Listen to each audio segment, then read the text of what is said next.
Halo teman-teman, pada kesempatan kali ini sesuai dengan banyaknya permintaan untuk membahas mengenai cerita Sun Wukong, terutama bagi kalian yang sering mempertanyakan, ini kenapa perjalanan mencari kitab suci kok nggak nyampe-nyampe? Why? Menjawab hal itu, film animasi yang berjudul Perjalanan ke Barat bertajuk Selamat Tinggal Sun Wukong akan saya bahas dalam 15 menit ke depan. Benang merahnya menceritakan peristiwa yang terjadi pasca Sun Wukong berhasil mendapatkan kitab suci yang justru dikhianati oleh Kaisar Langit. Tanpa berlama-lama langsung saja ke ceritanya.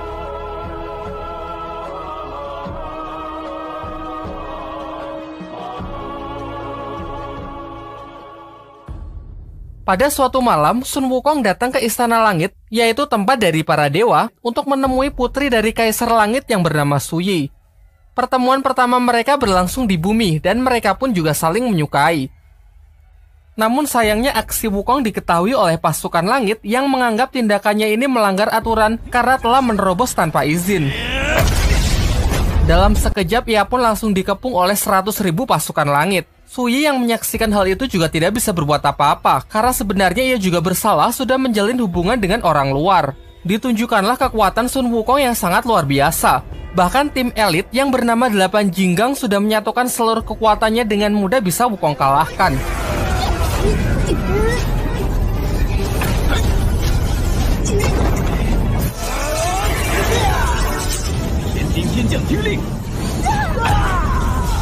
Tidak berhenti sampai di sana, seluruh pasukan pun merapat, menciptakan sebuah sangkar dengan pertahanan terkuatnya untuk membatasi gerakan Sun Wukong. Tetapi kekuatan dari Wukong masih saja menggila. Ia pun melepas ratusan duplikatnya dan menghancurkan pertahanan itu baik dari luar maupun dari dalam. Sampai pada akhirnya, Panglima tertinggi Kerajaan Langit, yaitu Dewa Erlang menghantamkan tombak api untuk menyapu bersih Bunsin milik Sun Wukong.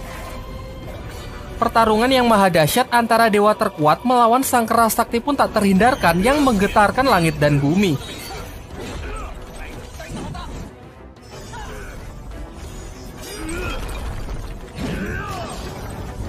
Duel udara yang nampaknya seimbang memaksa Sun Wukong menunjukkan wujud aslinya, yaitu seekor kera raksasa yang langsung menghantam Dewa Erlang terhempas ke darat.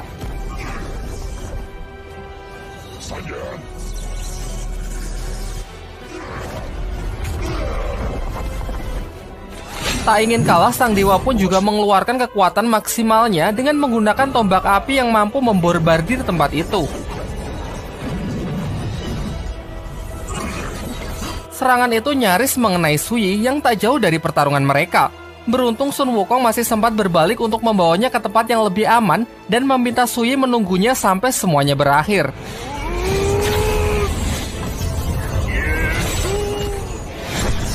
Di ronde kedua mereka pun saling mengadu kekuatannya dan terlihat jelas bahwa Wukonglah yang lebih unggul.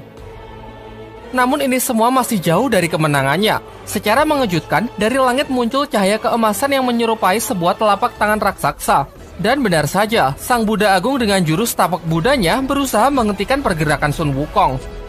Dalam keadaan yang sudah benar-benar terdesak, ia masih sanggup melempar tongkat saktinya, mengubahnya menjadi potongan yang lebih kecil dan terjatuh membentuk pagar untuk melindungi Su Yi yang dikhawatirkan masuk dalam area serangan.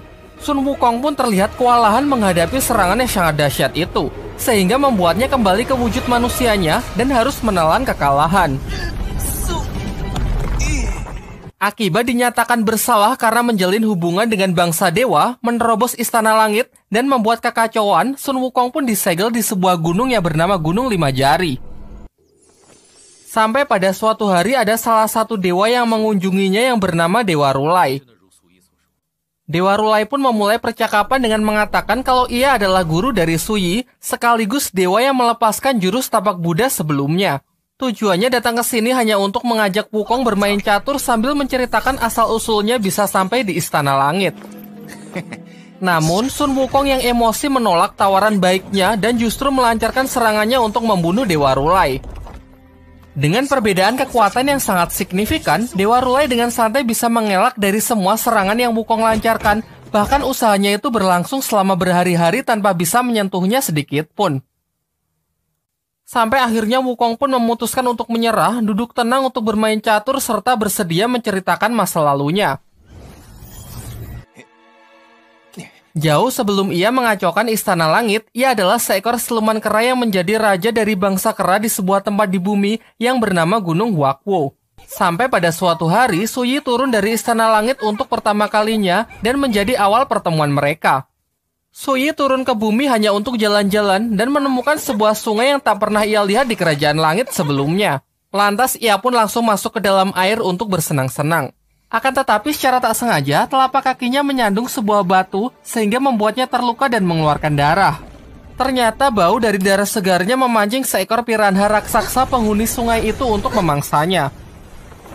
Dan ketika ia nyaris tenggelam, beruntung Sun Wukong bergegas datang dan berhasil mengeluarkannya dari air dengan selamat.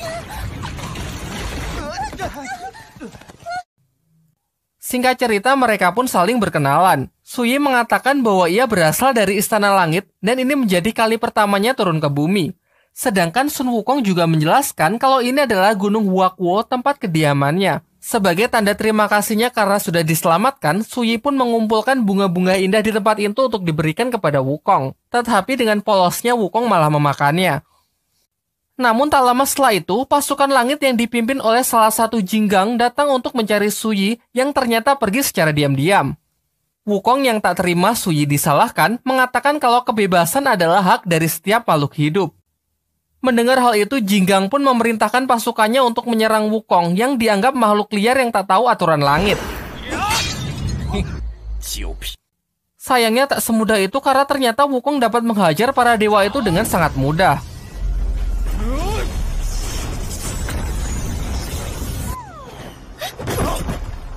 Suyi pun lantas segera merelai mereka dan bersedia ikut kembali ke Istana Langit untuk menyudahi perkelahian mereka.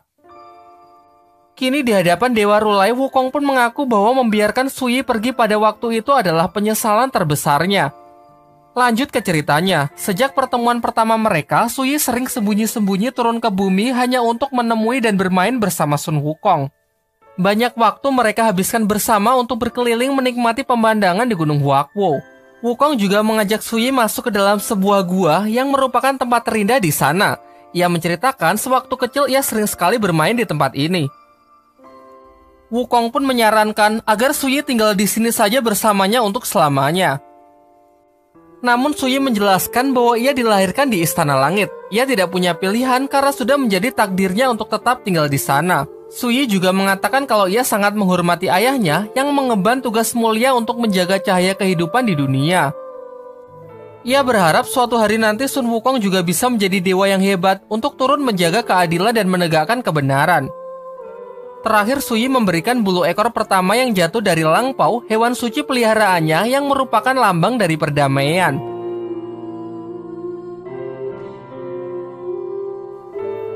Beberapa bulan berlalu semenjak pertemuan terakhir mereka. Suyi sudah tidak pernah turun lagi untuk menemui Sun Wukong. Hal ini membuatnya cemas sehingga memutuskan untuk pergi mencarinya ke Istana Langit. Kebetulan hari ini juga bertepatan dengan acara perayaan buah persik yang sudah bisa dipanen setelah ribuan tahun. Wukong yang baru sampai dengan nakal mencuri dan memakannya. Ia pun juga berhasil menemui Suyi yang menjelaskan bahwa aturan langit semakin ketat sehingga ia tak bisa lagi turun ke bumi untuk menemui Wukong. Sayangnya kelancangannya menerobos kerajaan langit diketahui oleh anggota Jinggang dan terjadilah pertempuran dahsyat yang sudah kita lihat di awal film sebelumnya. Di masa hukumannya, Wukong terus merenungi semua yang telah ia lakukan. Lalu Dewa Rulai mengatakan bahwa Wukong harus bisa mengontrol emosinya, berpikir dengan tenang dan melihat sesuatu hal dari segala sudut pandang. Dalam permainan catur mereka memperlihatkan Wukong yang sudah merasa mati langkah. Dewa Rulai lalu meninggalkannya dan berjanji akan membebaskan Wukong jika ia berhasil menyelesaikan langkahnya. Tak terasa ratusan tahun pun telah berlalu. Wukong pun mulai berpikir dengan tenang dan melakukan berbagai simulasi dengan ratusan dirinya untuk bisa menyelesaikan langkahnya. Sampai akhirnya saat Dewa Rulai kembali, ia berhasil menemukan sebuah langkah untuk memenangkan pertarungan catur tersebut. Setelah itu, Sun Wukong mendapatkan tugas dari langit yang memerintahkannya untuk melakukan perjalanan suci bersama Biksu Tong Samcong untuk mengambil kitab suci di wilayah barat. Dewa Rulai pun berjanji bahwa Wukong akan diizinkan menemui Suyi jika ia berhasil menyelesaikan tugas tersebut. Singkat cerita, akhirnya perjalanan pun dimulai. Mereka tak hanya berdua, ada juga Chu Patkai, Sha Wuqing, dan seekor kuda putih untuk mengawal perjalanan tersebut. Mereka bersama-sama saling bahu-membahu untuk melewati seluruh rintangan dan kesulitan dalam setiap langkah. Dari hanya sekedar membantu orang-orang yang mereka temui di sepanjang perjalanan sampai menghadapi siluman-siluman buas yang mengancam nyawa mereka. Usaha dan kerja keras mereka pun tak sia-sia karena kini mereka telah sampai di tempat tujuan. Terlihat sebuah badai api raksasa yang melindungi kitab suci yang hendak mereka ambil. Pada awalnya, Biksu Tong berniat mengambilnya sendiri dan memerintahkan para muridnya untuk menunggu saja di luar. Tetapi karena merasa khawatir, Wukong pun mengikutinya. Di dalam badai tersebut, Wukong malah memasuki sebuah ilusi yang memperlihatkan ketakutannya akan kehilangan Suyi. Singkat cerita, ia pun berhasil terlepas dari ilusi tersebut, juga berhasil keluar dari badai api bersama Biksu Tong dan kitab suci yang disebut api penyucian. Di waktu yang bersamaan, di Istana Langit, Suyi mendengar kabar bahwa Wukong sudah berhasil menyelesaikan tugasnya. Dengan gembira, ia pun berlari mencari sang ayah untuk memastikan kebenaran hal tersebut. Namun, ia memasuki ruangan Kaisar Langit tanpa mengetuk pintu dan mengetahui kalau ayahnya tersebut sedang merencanakan sesuatu yang jahat. Lantas, Kaisar Langit pun segera meringkus Suyi dan melemparkannya ke alam bawah yang merupakan alam kematian agar tak mengganggu rencananya. Tak lama setelah itu, Dewa Rulai mencari Kaisar Langit untuk menanyakan keberadaan Suyi. Mengingat ia harus menepati janjinya kepada Wukong untuk mempertemukan mereka setelah Wukong berhasil menyelesaikan tugasnya. Namun dengan santainya Kaisar Langit mengatakan kalau Suyi sudah meninggal karena sakit keras. Menyadari kejanggalan-kejanggalan yang terjadi, Rulai merasa bahwa Kaisar Langit sedang menyembunyikan sesuatu. Dengan kekuatannya, ia pun berhasil memasuki dunia bawah untuk mencari kebenarannya. Tetapi ia juga memiliki batasan waktu yang membuatnya tak bisa lama-lama di tempat tersebut karena alam bawah terus menelan setiap energi kehidupannya. Sebagai tanda terlihat 3 api ungu di punggungnya untuk menunjukkan sisa waktu yang masih ia miliki. Melihat dewa yang tak seharusnya berada di wilayahnya, Raja Alam Bawah pun menghampiri dan menanyakan tujuannya datang ke sini. Sayangnya ia sama sekali tak bisa diajak kerjasama. Pencarian pun menjadi semakin sulit karena ingatan Suyi telah dihapus dan wujudnya diubah menyerupai Dewi Kematian di tempat tersebut. Sementara itu, rombongan Wukong dalam perjalanan ke Istana Langit untuk menyelesaikan tugasnya menyerahkan api penyucian kepada Kaisar Langit. Namun di sepanjang perjalanan, mimpi-mimpi aneh terus menghantui Wukong. Di dalam mimpinya, api penyucian terus memanggil-manggilnya dan mengatakan jika api penyucian diserahkan ke Kaisar Langit, maka akan terjadi bencana.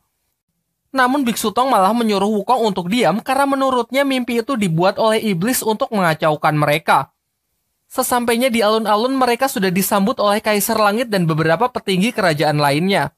Tetapi anehnya Dewa Rulai dan Suyi tidak ada di sana yang membuat hati Sun Wukong semakin tidak tenang. Sampai pada puncaknya ketika Biksu Tong hendak menyerahkan api penyucian, Wukong pun memutuskan untuk merebutnya.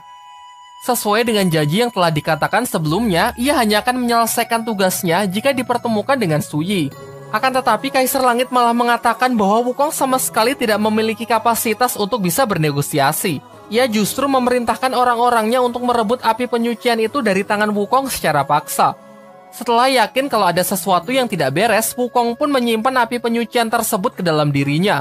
Hal ini jelas membuat Kaisar Langit sangat murka. Ia lantas memberikan perintah kepada Dewa Erlang untuk segera meringkus siluman tersebut. Pertarungan pun tak terhindarkan. Mereka pun saling mengadu senjatanya yang memperlihatkan kekuatan mereka yang seimbang.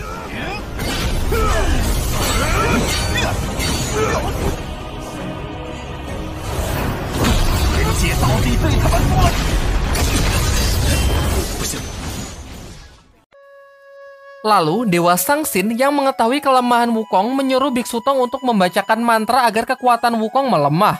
Namun Biksu Tong nampak ragu untuk menurutinya, ditambah lagi sembari bertarung, Wukong berusaha menjelaskan bahwa ini adalah jebakan. Ia pun semakin dilema setelah melihat para dewa itu juga menyerang Patkai dan Wuqing. Sampai pada akhirnya ia pun memutuskan untuk membaca mantra yang memang sering ia gunakan untuk mengontrol Sun Wukong. Alhasil, Wukong yang bertarung sambil menahan rasa sakit di kepalanya, lengah dan dimanfaatkan dengan baik oleh Dewa Erlang untuk menghunuskan tombak apinya tepat ke dadanya.